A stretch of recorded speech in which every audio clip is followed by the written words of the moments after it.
하나님은 인구조사를 해서 20세 이상 전쟁에 나갈 만한 자를 파악하도록 하셨습니다. 몇 명이었죠? 60만 1730명. 1차 조사 때는 60만 3550명이었었어요. 차액이 한 1820명 정도가 감소했지요. 인구조사 결과가 거의 대등소이 얼마 줄지 않았습니다. 40년 동안 하나님이 그렇게 이스라엘 백성들을 지키셨다는 이야기죠. 유지시켜 왔습니다. 인구조사를 하라고 하신 까닭은 곧 전쟁이 있을 것이라는 뜻이지요. 또 약속의 땅에 들어가서 이제 땅을 분배해야 되는데 그 자료로 이제 인구조사 하라 이렇게 하셨습니다. 그래서 인구수에 맞게 제비를 뽑아서 각 지파에 이제 땅을 분배해 주라 이렇게 말씀하셨습니다. 이스라엘 백성들은 땅 분배하면서 이미 가나안 땅에 들어간 그런 분위기였겠지요. 모압 평지에 있었지만 그런데 땅 분배하다 보니 이제 문제가 생겼지요. 이 문제가 뭡니까? 이제 므낫세 지파에 속한 슬로브앗이라는 자가 있는데 그에게는 아들은 없고 딸들만 있었어요. 그래서 슬로브앗의 딸들이 모세와 리더들과 장로들 앞에서 탄원을 하지요. 그들의 이름이 바로 밀라, 노아, 호글라, 밀가, 디르사 이렇게 5명의 딸들이 있었습니다. 탄원 내용이 뭐였냐면 아버지가 다른 사람들과 마찬가지로 광야에서 이미 돌아가셨다. 반역했던 고라 패거리에도 속하지 않았고 근데 기업을 못 받을 이유가 전혀 없다. 다만 아들이 없다는 이유로 그렇게 돌아가셨는데 딸들이라고 기업을 주지 않으면 아버지 이름도 없어지고 땅도 없어진다. 그러니 우리에게 기업을 달라. 이렇게 탄원했습니다. 머리에 막 띠두르고 요즘 같으면 그렇죠. 띠두르고 막 피켓 들고 이렇게 데모하는 것이 아니라 논리적으로 아주 합리적으로 정당한 요구를 했던 것이지요. 그러자 하나님께서 이 슬로브앗의 딸들의 말이 옳다 이렇게 인정해 주셨습니다. 그러면서 이 딸들의 기업 상속법 규정 해서 판결례로 판례로다가 정해주셨습니다. 놀랍지요. 슬로브앗의 딸들로 말미암아서 새로운 법이 제정되었어요. 이스라엘의 이 새 시대에게는 이제 희망을 주는 아주 감동스러운 사건이었습니다. 그리고 오늘 본문은 이제 모세의 후계자를 세우는 장면입니다. 하나님께서 모세를 부르시지요. 12절에 모세야 아바림 산으로 올라가라. 거기서 내가 너희 이스라엘 자손에게 준 땅을 바라보라. 이렇게 말씀하십니다. 이 아바림 산은 이 사해바다와 모압 평지 그 사이에 있는 아주 산맥이 있는데 그 산맥으로 느보산 또는 비스가산, 부올산 등의 이렇게 쭉 산맥에 이렇게 이름마다 다 붙여주잖아요. 이렇게 산맥에 어느 산 이렇게 그렇게 이어져 있는 등의 산 봉우리 하나에 올라가라 이렇게 말씀하신 겁니다. 모세는 그 중에서도 비스가산 정상 느보산이라고 하는데 그 봉우리에서 이제 죽게 됩니다. 하나님은 이 120세나 되었잖아요. 모세가 지금 그 늙은 할아버지 보고 지금 모세를 산으로 올라가라 이렇게 말씀하시고 계시죠. 그러면서 올라가서 가나안 땅을 다 눈으로 바라보라 이렇게 말씀하십니다. 정말 그곳에서 바라본 이 헤스본 성읍까지 다 보입니다. 꼭 올라가서 보면 이 헤스본 성읍까지 보일 정도로 이 가나안 땅이 거의 다 보이는 그 높은 산에 올라가서 보게 하십니다. 아주 광대한 모습이 정말 젖과 꿀이 흐르는 이 가나안 땅이 다 눈에 보였습니다. 이 하나님께서 약속하셨던 땅, 그 땅을 지금 모압산 느보산에 올라가서 지금 모세가 바라보고 있습니다. 그렇게 바라보게 하시는 이유는 이제 모세가 계속해서 40몇 년 동안 광야 인도하면서 기도 제목이 그거였잖아요. 가나안 땅에 이 백성들을 무사히 들어가게 해달라고 그랬던 것이죠. 간곡히 기도했잖아요. 모세가 중보기도 얼마나 했습니까? 죄를 지을 때마다 기도해서 그 땅을 정말 이 백성들에게 달라고 그렇게 하신 이 모세의 기도 들어갈 수는 없지만 눈으로 보게 하신 하나님의 큰 배려라고 할 수 있겠습니다. 그리고 하나님께서는 이제 그 땅을 다 보고 난 뒤에는 이제 너는 가라. 이제 올라와라. 이제 아론이 했던 것처럼 죽었던 것처럼 너도 이제 조상에게로 돌아가라. 이렇게 하나님이 명령하시죠. 말씀하십니다. 하나님은 모세에게 가나안 땅을 다 보여주시고는 이제 너는 그 땅에 못 들어가. 그리고 이제 죽어라. 이제 죽으라고 하십니다. 그러시면서 왜 모세 네가 가나안 땅에 못 들어가는지 그 이유를 오늘 또 설명도 자세하게 해주십니다. 그죠? 내가 가나안 땅에 못 들어가고 죽어야 하는데 그 이유는 알아야 되지 않겠습니까? 그래서 그 이유도 말씀해 주셔요. 14절에 뭐라고 이야기하십니까? 이는 신광야에서 회중이 분쟁할 때에 너희가 내 명령을 거역하고 그 물가에서 내 거룩함을 그들의 목전에 나타내지 아니하였음이니라. 이 물은 신광야 가데스의 무리바 물이니라. 이렇게 말씀합니다. 그러니까 신광야에서 너희 이스라엘 백성들 막 물 때문에 막 다툴 때 너무 화가 난 나머지 모세가 그랬지. 너는 물 명령해서 물을 내게 해라. 그랬는데 지팡이로 2번 탁탁 그것도 한 번도 아니고 내리치면서 내가 너희를 위하여 물을 내랴. 이렇게 하나님의 명령을 거역하고 사람들이 보는 앞에서 하나님의 거룩함을 보이지 않았어요. 하나님께서 그들의 백성을 위해서 물을 내라고 한 건데 내가 내랴 이러면서 하나님의 거룩함을 보이지 않았습니다. 이는 신광야 가데스 무리바 물이 터졌었을 때 일이다. 이렇게 하나님이 정확하게 짚어주시죠. 왜 네가 가나안 땅에 못 들어오는지. 그래서 너는 가나안 땅에 못 들어가고 죽게 되는 것이다. 이렇게 말씀하십니다. 하나님은 너무 모세를 사랑하시고 신뢰했지만 그의 잘못에 대한 것도 분명히 지적하시지요. 대면하여서 말씀하였죠. 어느 누구와도 인간 중에 대면했던 사람이 없습니다. 오직 모세와만 대면하여 말씀하셨습니다. 그럴 정도로 모세를 가까이 두고 인정하셨지만 하나님의 명령을 어기고 하나님의 영광을 하나님의 거룩을 드러내지 않을 시에는 이렇게 가차없이 하나님께서 지적하시지요. 책망하십니다. 이제 모세는 이제 죽게 되기 때문에 어떻게 해야 돼요? 가나안 땅에 인도해 갈 새 지도자가 있어야겠죠. 후계자를 이제 뽑아야 했습니다. 제사장은 이제 아론의 후손으로 승계가 되잖아요. 그래서 엘르아살이 대제사장 승계가 되어서 이어받았지만 모세의 후계자는 승계가 되지 않습니다. 그렇죠? 하나님께 직접 뽑으셨어요. 그래서 뽑아서 이제 세워야 합니다. 그래서 모세는 하나님께 이제 기도했습니다. 오늘 16절, 17절이 그 말씀이에요. 모든 육체의 생명의 하나님이시여 원하건대 한 사람을 이 회중 위에 세워서 그로 그들 앞에 출입하며 그들을 인도하여 출입하게 하사 여호와의 회중이 목자 없는 양과 같이 되지 않게 하옵소서. 모세가 기도를 합니다. 하나님은 사람의 됨됨이를 다 알고 계시죠. 그죠? 그렇기 때문에 우리가 내가 마음에 드는 사람이 있겠지요. 내 기준이 맞는 사람이 있겠지만 하나님은 그 사람의 됨됨이를 이미 다 알고 계시기 때문에 반드시 하나님께 또 리더를 뽑을 때에는 반드시 하나님께 여쭤봐야 합니다. 그래서 모세가 이렇게 기도하지요. 하나님은 모든 살아있는 것들에게 생명을 주시는 하나님이시니까 이 백성의 지도자를 세워주십시오.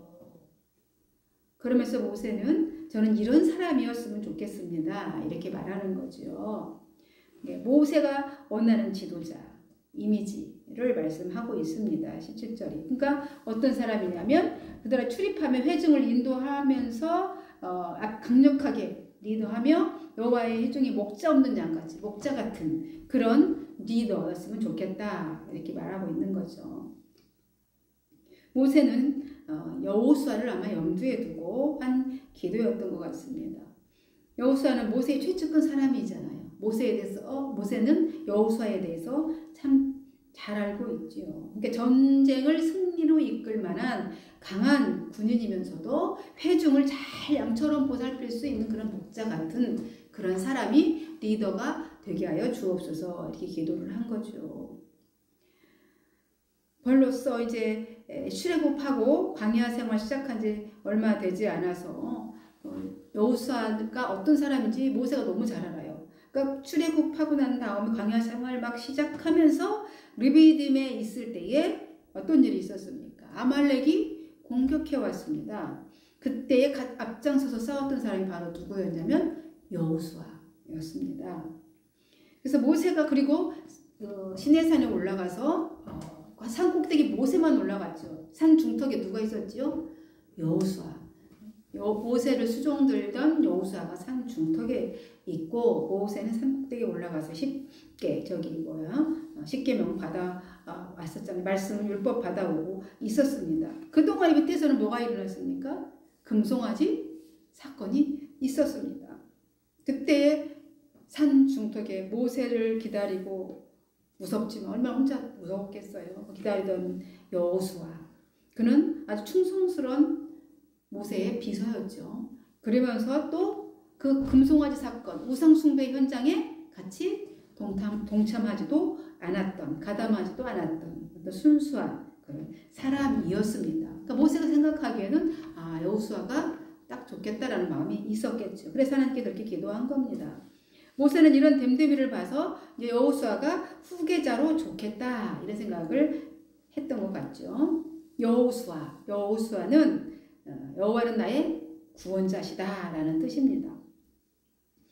여러분 아직까지 드러난 정황 쭉 여호수아에 대해서 쭉 우리 여기까지 오면서 민수기까지 오면서 여호수아가 어떤 사람이었던 것인지 우리는 대충 감이 잡히죠. 여호수아가 어떤 사람이었을 것이다 짐작이 됩니다. 우선 젊잖아요.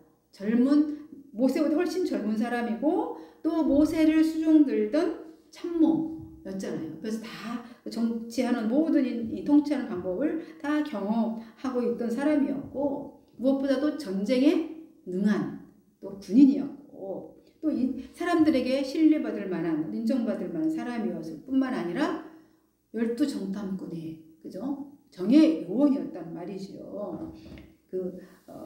에브라임 지파의 대표로 정탐할 만큼 그런 충성된 사람이었어요. 그리고 무엇보다도 모세에게 리더십을 배웠던 그런 사람, 그게 여호수아죠. 종합해 보면 그런 거잖아요. 충성스럽고 신뢰할 만하고 전쟁에 능하고 리더 훈련을 받은 평판 좋은 이런 사람. 딱이죠. 여호수아가 딱인 것이죠. 무엇보다도 여호수아는 가나안 땅을 갔다 온 사람이잖아요. 정탐하고 왔던 사람이기 때문에 그 땅에 대해 아주 소상히 알고 있는 점이 아주 강력한 어떤 장점이 되겠죠. 이제 이런 지도자였으면 좋겠다는 이 모세의 간구 들으셨어요, 하나님께서. 그리고 거기에 대해서 응답하십니다. 18절에 모세가 그렇게 기도하니까 어떻게 응답하셨습니까? 18절을 이제 같이 한번 읽어볼까요? 시작. 여호와께서 모세에게 이르시되 눈의 아들 여호수아는 그 안에 영이 머무는 자니 너는 데려다가 그에게 안수하고. 와, 모세와 하나님의 생각이 딱 맞아 떨어졌네요. 그죠? 네, 모세도 여호수아를 염두에 두고 그런 사람이었으면 좋겠다라고 했더니 딱 하나님이 응답하시죠. 눈의 아들 여호수아가 있다. 그는 영적인 사람이다. 데려다가 그 위에 안수해라. 딱 하나님이 응답해 주십니다.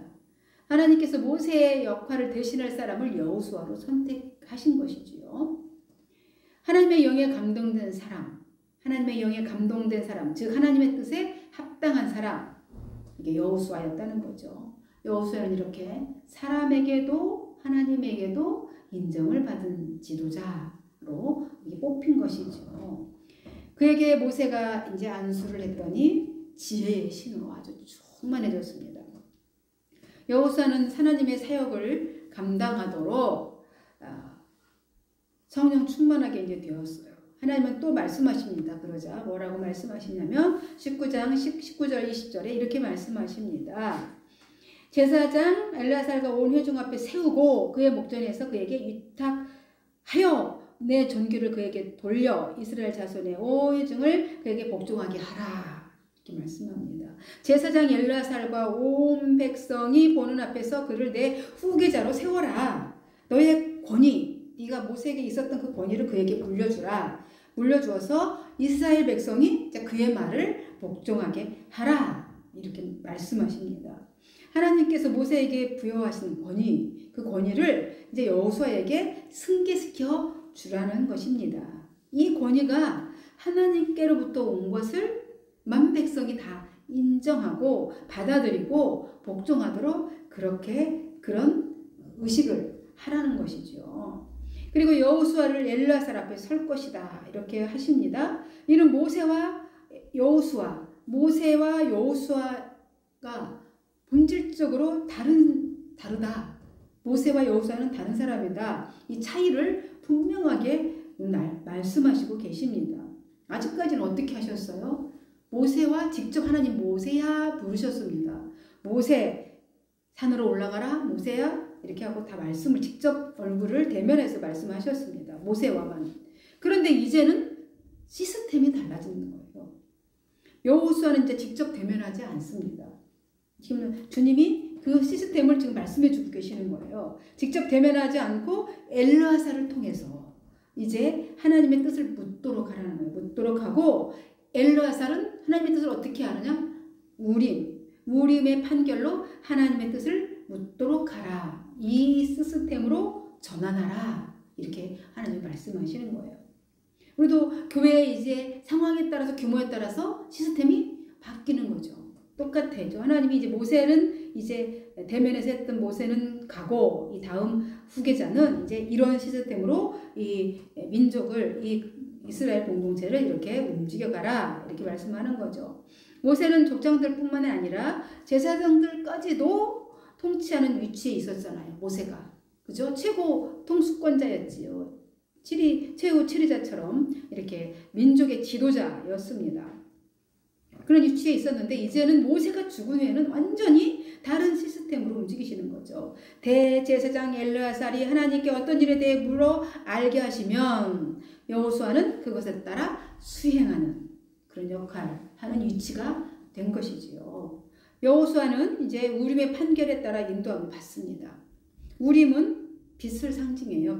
빛이라는 뜻이에요. 빛에 인도함을 받는다는 말입니다. 그래서 성경에 우림과 둠밈으로 이렇게 얘기하는데 이거는 세트로 가끔 이렇게 붙어서 나오죠. 항상 우림은 빛, 광채, 불꽃 뭐 이런 뜻이에요. 둠밈은 완전하다, 성실하다, 온전하다, 고결하다 뭐 이런 뜻이 있습니다. 그러니까 우림과 둠밈으로 하나님의 뜻을 분별하라. 그런 것은 빛과 온전함으로 하나님의 뜻을 묻는 신탁의 도구인 것이죠. 우림과 둠밈이. 근데 그것이 어떻게 생겼는지는 성경에 기록되지 않아요. 우리는 알 수가 없습니다. 대제사장의 판결 흉패, 그러니까 에봇을 대제사장이 입으면 여기 판결 흉패가 있는데 그 안에 또 주머니가 있어서 그 안에 우림과 둠밈이라는 어떤 것을 돌멩이인지 어떤 무언지는 모르지만 넣고 그것으로 이제 하나님의 뜻을 묻는 겁니다. 그러니까 대제사장은 이제 또 국가적인 중대한 어떤 문제가 발생했어. 그러면 그 우림과 둠밈의 이 속 안에 있는 것으로 이렇게 하나님의 뜻을 묻는 겁니다. 이것을 해야 됩니까? 말아야 됩니까? 그러면 그것이 어떤 이제 표식을 해주는 거죠. 하나님의 뜻을. 이렇게 우림과 둠밈을 꺼내서 하나님의 뜻을 물었습니다. 이것이 하나님 그렇게 하라는 거예요. 시스템이 바뀌었어요. 인간의 지혜에 의존하지 않고 우림에 의하여 인도함을 받아서 가부를 결정해라. 이렇게 말씀하시는 거죠. 여러분, 우리도 어떤 사람을 세우고자 할 때는 꼭 하나님께 물어봐야 돼요. 내가 마음에 든다고 해서 마음대로 이렇게 세울 것이 아니라 내가 보기에는 참 괜찮은 사람 같아서 좀 기도하지 않고 세우다 보면 정말 낭패를 보는 경우가 많습니다.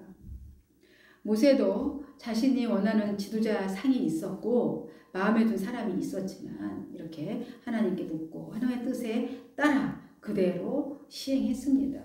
하나님께서 거기에 합당하게 기도하고 적격한 사람, 적격한 사람에게 하나님이 성령을 또 부어주셔서 그 사람이 세워지게 했습니다. 그 사람이 바로 여호수아입니다.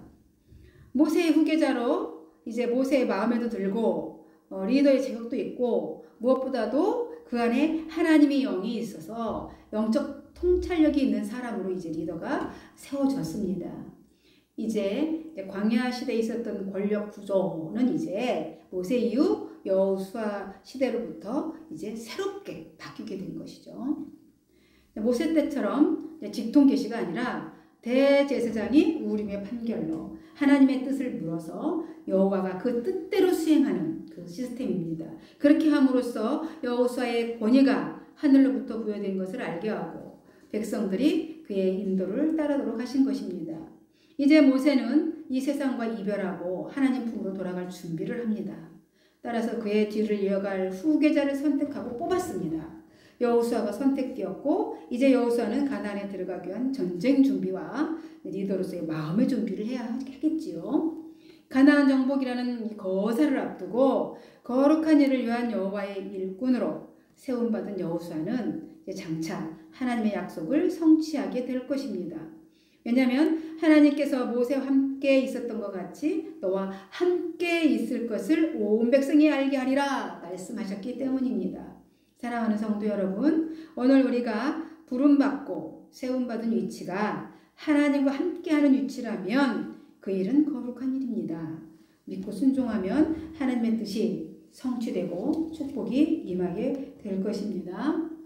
이 지나간 시간을 통해서 배우고 새롭게 주어지는 시간을 또 도전하면서 생명에 넘치는 삶이 이어지기를 주님의 이름으로 간절히 축원드립니다. 기도하겠습니다. 하나님 감사합니다. 오늘 여호수아가 새로운 지도자를 뽑혔는데 사람의 눈에도 인정받을 만했고 하나님 보시기에도 그 안에 하나님의 영이 충만한 것을 보았기에 합당하고 적격한 사람으로 여호수아를 선택하고 또 이렇게 리더로 세우셨습니다.